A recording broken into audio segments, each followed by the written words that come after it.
नमस्कार दोस्तों, स्वागत है आपका लखनऊ कैंपस कोचिंग के इस YouTube चैनल पर। आज इस YouTube चैनल पर मेरा पहला वीडियो है और आशा करते हैं कि आप लोग इसे ढेर सारा प्यार देंगे, लाइक करेंगे, सब्सक्राइब करेंगे और शेयर करेंगे। चलिए, फ़िलहाल आज हम जो टॉपिक पढ़ने वाले हैं, करंट अफेयर्स का एक ऐसा इम्पॉर्टेंट टॉपिक हमने उठाया है जिससे आपको ज्ञान भी बढ़े आपका और साथ में एग्ज़ाम में भी कुछ ऐसा हो सके कि कम से कम 1-2 नंबर के क्वेश्चन यहाँ से मिल सकें। तो आइए देखते हैं आज का करंट अफेयर का टॉपिक जो है वैश्विक लैंगिक अंतराल सूचकांक। जी हाँ, आज हम पढ़ने वाले हैं वैश्विक लैंगिक अंतराल सूचकांक पर, है ना, जो कि 2020 की ये रिपोर्ट है। बहुत महत्वपूर्ण है। इस प्रकार के सूचकांकों से, इंडेक्सेस से एक प्रश्न आपके एग्जाम में आना लगभग तय रहता है। ठीक है, तो ज़रूरी ये रखता है कि आप इंडेक्सेस की तैयारी अच्छे से करके जाएं। उसमें ये देखें कि किस संस्था ने जारी किया है, शीर्ष देश कौन से हैं, लास्ट के देश कौन से हैं, भारत की स्थिति क्या है इसमें और क्या कुछ संबंधित तथ्य इसमें जारी किए गए हैं। तो आइए देख लेते हैं आज का करंट अफेयर्स का टॉपिक, वैश्विक लैंगिक अंतराल सूचकांक। जी हाँ, वैश्विक लैंगिक अंतराल सूचकांक। इस रिपोर्ट को जारी करने वाली संस्था की अगर हम बात करें तो जारीकर्ता संस्था है WEF। जी हाँ, इसे जारी किया है वैश्विक आर्थिक मंच ने। वैश्विक आर्थिक मंच ने इसे जारी किया है। जब भी आप कोई भी रिपोर्ट पढ़ते हैं, कोई भी इंडेक्स पढ़ते हैं, तो ये जानना महत्वपूर्ण हो जाता है कि किस संस्था द्वारा या किस ऑर्गेनाइजेशन द्वारा इस रिपोर्ट को जारी किया गया है। तो याद रखिएगा, वर्ल्ड इकोनॉमिक फोरम अर्थात वैश्विक आर्थिक मंच द्वारा यह रिपोर्ट जारी की गई है। अगर हम इसके संस्करण की बात करें तो इस रिपोर्ट का यह 14वां संस्करण है। ठीक है, ध्यान रखिएगा, इस रिपोर्ट का यह 14वां संस्करण है और ऐसी पहली रिपोर्ट जारी की गई थी 2006 में। ठीक है, आइए जरा देख लेते हैं कि किन आधारों पर यह रिपोर्ट तैयार की गई है, किन आधारों पर यह इंडेक्स तैयार किया गया है। ठीक है, तो याद करने की बहुत ज़्यादा ज़रूरत तो नहीं है आधार, लेकिन जब तक आप जानेंगे नहीं तब तक आप ये नहीं समझ पाएंगे कि आखिर इस सूचकांक का मतलब क्या है। एक्चुअली में आप देख रहे हैं कि लैंगिक अंतराल सूचकांक, ठीक है, तो यहां पर इस रिपोर्ट से महिलाओं की स्थिति के बारे में जानकारी मिलती है कि पूरी दुनिया में या विभिन्न देशों में महिलाओं की क्या स्थिति है, पुरुषों के कंपैरिजन में इन्हें कितने अधिकार मिल रहे हैं और कितनी समानता महिला और पुरुषों के बीच में स्थापित हो पाई है और क्या समस्याएं अभी भी विद्यमान हैं। ठीक है, तो इस रिपोर्ट को तैयार करने के लिए जिन मानकों का सहारा लिया गया है उसमें यह देखा गया है कि महिलाओं की आर्थिक स्थिति कैसी है, महिलाओं की शैक्षणिक स्थिति क्या है, महिलाओं की स्वास्थ्य की स्थिति क्या है एवं महिलाओं की शिक्षा की स्थिति, राजनीति में इनकी पकड़ और प्रतिनिधित्व किस हद तक है।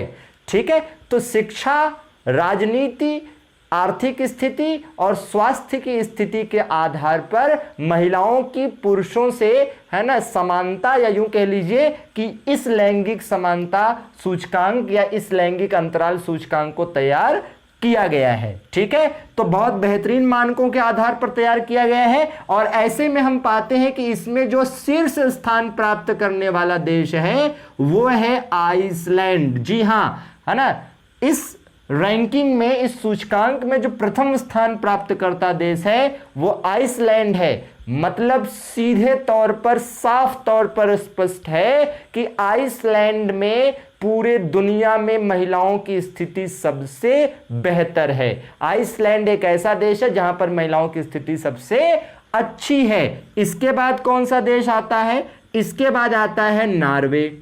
ठीक, इसके बाद कौन सा आता है? फिनलैंड। इसके बाद कौन सा देश आता है? स्वीडन। देखिए, हम आपको शीर्ष 4 देश बता दिया हमने आपको। ठीक, पहले स्थान पर आइसलैंड, दूसरे पर नॉर्वे, तीसरे पर फिनलैंड और चौथे पर स्वीडन। ठीक है, ये 4 देश हमने आपको बताए हैं। आप चाहें तो केवल आइसलैंड याद रखिए, कोई दिक्कत नहीं है। ठीक है, अगर आप चाहते हैं कि बहुत ज्यादा ना याद करना पड़े और आप केवल बहुत ज्यादा इंपॉर्टेंट चीजों को याद करें तो केवल आइसलैंड याद कर लीजिए। लेकिन अगर आप चाहते हैं कि एग्जाम में पेपर कितना भी टफ बने और मैं कर ले जाऊं तो आपको ये चारों नाम याद रखने चाहिए। क्यों? देखिए, एक्चुअली में ये चारों देश जो हैं ये नॉर्डिक देश हैं। कौन से हैं? नॉर्डिक देश हैं। अब नॉर्डिक देश क्या होता है वो समझिए।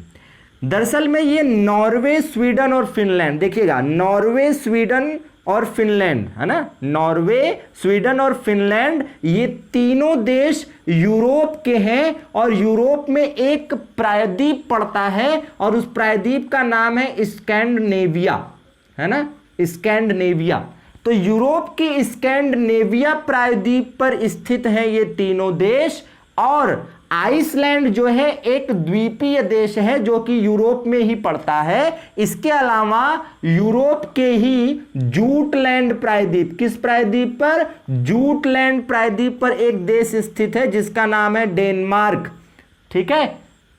और चूंकि इन पांचों देशों में आपस में सांस्कृतिक रूप से कई सारी समानताएं हैं और भी कुछ अन्य कारण हैं जिनकी वजह से इन पांचों देशों को सम्मिलित रूप से क्या कहा जाता है? नॉर्डिक देश। ध्यान रखिएगा, इन पांचों देशों को सम्मिलित रूप से क्या कहते हैं? नॉर्डिक देश कहते हैं। और केवल इन तीन देशों की बात करें तो इन तीनों देशों को क्या कहते हैं? स्कैंडिनेवियाई देश। ठीक है। तो बता इसलिए दिया ताकि आप याद रखें कि ये जो वैश्विक लैंगिक अंतराल सूचकांक है इसमें प्रथम 4 शीर्ष स्थान पर नॉर्डिक देश हैं। ठीक है, इसमें प्रथम शीर्ष 4 स्थान पर नॉर्डिक देश हैं। ये याद करने में आसान हो जाता है, आपको लोकेशन दिमाग में छप जाती है कि शुरू में जो 4 देश हैं वो यूरोप में स्कैंडिनेविया प्रायद्वीप पर हैं, बशर्ते कि आपको पता हो कि स्कैंडिनेविया प्रायद्वीप कहाँ है, यूरोप की लोकेशन क्या है ऑन मैप। ठीक है, तो चलिए लास्ट के देश देख लेते हैं कि लास्ट की पोजीशन क्या है। तो देखिए 153 देशों को टोटल शामिल किया गया था, तो लास्ट में है बिल्कुल कौन सा देश? यमन। 152वें स्थान पर कौन सा देश है? इराक। और 191वें स्थान पर हमारा पड़ोसी है पाकिस्तान। मतलब साफ है कि पूरी दुनिया में महिलाओं की सबसे अच्छी स्थिति आइसलैंड में है और सबसे बुरी स्थिति यमन में है। ठीक है, मतलब साफ है कि सबसे बेहतर स्थिति आइसलैंड में है और सबसे खराब स्थिति यमन में है। यमन ये सऊदी अरब के पास पड़ता है, अरब प्रायद्वीप का देश है। इराक पश्चिमी एशियाई देश है। ठीक, पाकिस्तान तो खैर तो ये पड़ोसी ही है, तो कोई दिक्कत नहीं है। एक और आपको बेहतरीन बात बताते हैं कि ये आइसलैंड पहली बार नहीं हुआ है कि इसने इस रैंकिंग में, इस सूचकांक में टॉप किया है। लगातार, जी हां, लगातार 11 बार से ऐसा हो रहा है कि आइसलैंड शीर्ष पर बना हुआ है। लगातार 11 बार से ऐसा हो रहा है कि आइसलैंड शीर्ष पर बना हुआ है। ठीक, चलिए जरा आप देख लेते हैं कि ब्रिक्स देशों की स्थिति क्या है। ब्रिक्स, आपने ब्रिक्स सुना होगा, that is stand for Brazil, Russia, India, China और साउथ अफ्रीका। इन 5 देशों का जो संगठन है उसको कहते हैं ब्रिक्स, जो 2010 में अस्तित्व में आया था। और इनकी स्थिति क्या है जरा ये देखिएगा। ठीक, तो ब्रिक्स देशों में सबसे अच्छी स्थिति है किसकी? साउथ अफ्रीका की। उसके बाद किसकी है? रूस की। उसके बाद किसकी है? ब्राजील की। उसके बाद किसकी है? चाइना की। और उसके बाद किसकी है? इंडिया की। ये हम नहीं कह रहे हैं कि सब याद रखो, हम केवल इतना कहना चाहते हैं कि ये तो कम से कम याद रखिए ही रखिए कि ब्रिक्स देशों में सबसे खराब स्थिति किसकी है? भारत की है, जो अत्यंत चिंताजनक है। ठीक है, क्या है भारत की स्थिति? 112। क्या है भारत की स्थिति? 112। पिछले बार भारत की स्थिति क्या थी? 108। अर्थात जब 2019 में रिपोर्ट आई थी तो 2019 के लैंगिक अंतराल सूचकांक में भारत 108वें स्थान पर था, इस बार 112वें स्थान पर है। तो कितने स्थानों का नुकसान हुआ भारत को? 4 स्थानों का नुकसान हुआ है भारत को। ठीक है, ये थोड़ा सा भारत के है ना निराशाजनक प्रदर्शन को दर्शाता है, तो ये भी आपको साथ में याद रखना चाहिए। चलिए कुछ और तथ्य इससे रिलेटेड, भारत की स्थिति से रिलेटेड आपको बता देते हैं। देखिए एक तथ्य हम आपको बताते हैं, भारतीय संसद में है ना, भारतीय संसद में महिलाओं का प्रतिनिधित्व, ये तो सीधा सीधा क्वेश्चन पूछा जा सकता है। अब हम ये देखने जा रहे हैं कि कौन से वो आंकड़े हैं जिसकी वजह से भारत की रैंकिंग में गिरावट दर्ज की गई है। तो उसमें से पहला आंकड़ा ये है कि भारत की संसद में महिलाओं का जो प्रतिनिधित्व है, महिलाओं का जो प्रतिनिधित्व है वो कितना है, 78। अर्थात भारत की जो संसद है, भारत की जो संसद है उसमें कुल कितनी महिलाएं हैं, 78। परसेंटेज वाइज देखें तो करीबन 14.3%। मतलब संसद में जो टोटल सांसद हैं, संसद में जो टोटल सांसद हैं उसमें 78 महिलाएं हैं और ये 14.3% प्रतिनिधित्व को दर्शाता है। तो चलिए जरा भारतीय मंत्रिमंडल में देख लेते हैं, भारतीय मंत्रिमंडल में महिलाओं की क्या स्थिति है। तो भारतीय मंत्रिमंडल में महिलाओं की स्थिति, तो भारतीय मंत्रिमंडल में इस समय कितनी महिलाएं हैं, 6 महिलाएं। भारत की कैबिनेट में इस समय 6 महिलाएं हैं, जो 23.1% के आसपास आता है। अर्थात भारतीय मंत्रिमंडल में महिलाओं का प्रतिनिधित्व 23.1% है। जरा साक्षरता की भी बात कर लें कि साक्षरता की स्थिति भारत में क्या है, महिलाओं और पुरुषों की अलग अलग। आपको पता है कि ओवरऑल 74% साक्षरता दर है भारत की। तो भारत की साक्षरता है 74%, जिसमें से पुरुष साक्षरता जो है वो है कितनी प्रतिशत, 86%। पुरुष साक्षरता कितनी है, 86%, और महिला साक्षरता कितनी है, मात्र 66%, है ना। अच्छा ये थोड़ा, ये आपका 82% होगा, ठीक है। तो 82% पुरुष साक्षरता है और 66% जो है ये महिला साक्षरता है, जबकि एवरेज जो है ये 74% का है। एक और मजेदार बता दें बात कि भारत में महिलाओं की जो आय है वो पुरुषों की तुलना में 1/5 है।